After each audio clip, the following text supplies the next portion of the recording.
Shabbat Shalom, everybody. Going to talk about a couple of things on this short lesson. And as we did last time, a longer teaching on what I'm going to cover is going to be found in the comments section once this goes up. So we're talking about the church, and we're talking about connecting the dots between the church and the congregation in the wilderness, because the purpose of both is actually the same thing. And so we're going to use the pandemic as our jumping off point to look at this. And when it comes to the pandemic, I'm talking about that which happened uh, primarily in 2020 when everything got shut down. Well, part of the everything was the church as we know it. And so we want to talk about that. And I want to talk about it from the perspective of what man does for evil, the Most High can use for good.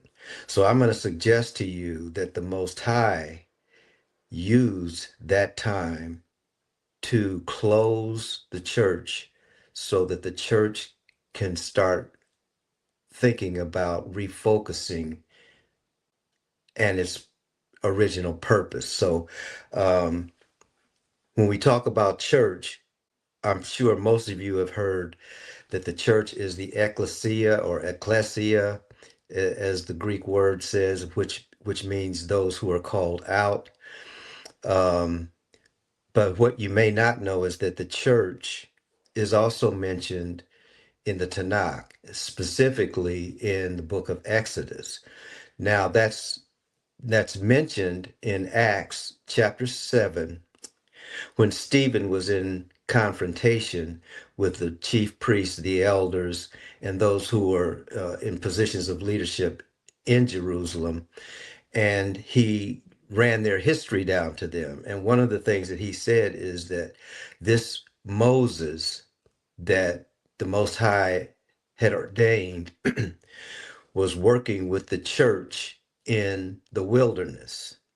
So he used that word church. So church, when we study the scriptures, there's this thing called the doctrine of first mention. In other words, if you want to know what a word or an idea or a phrase means, then always biblically try, if you're doing Bible study, try to find the first time that it's mentioned and see how the people who heard it understood that word or that concept.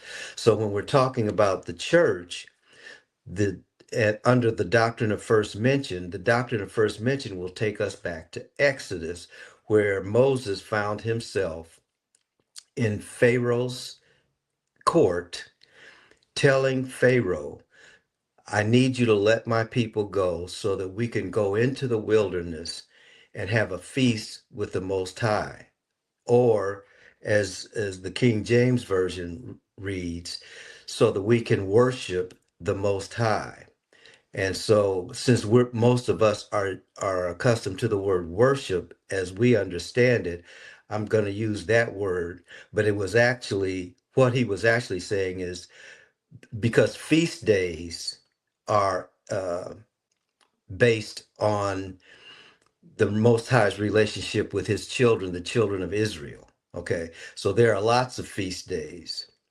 One of them is on the horizon, Passover. Okay, but that gets into a whole nother thing. But the point is, a feast day is an appointed time where the Most High will meet with his people. Now, let me jump back over into our understanding of church as the Greek relates it.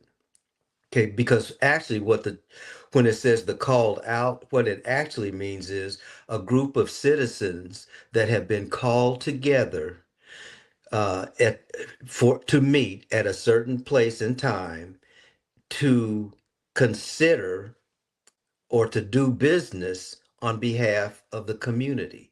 That's what the ecclesia is. What the Most High did when he closed the church was to tell the church, you have strayed away from your mission. Your mission is to come together, meet with me, and I will give you instructions on how you are to serve under the capacity of being priest to the rest of the world. That's the job of the church. And so when we talk about worship, when the children of Yasharel went into the wilderness to worship, they went so that they could hear from the Most High what their assignment was. That's what's supposed to be happening in the ecclesia. So that's what we're going to talk a little bit more about. But what that has to do with this meditation on the Shabbat is the Most High stopped us from moving in a direction that we shouldn't have been moving in. And he gave us time to come back to our original purpose.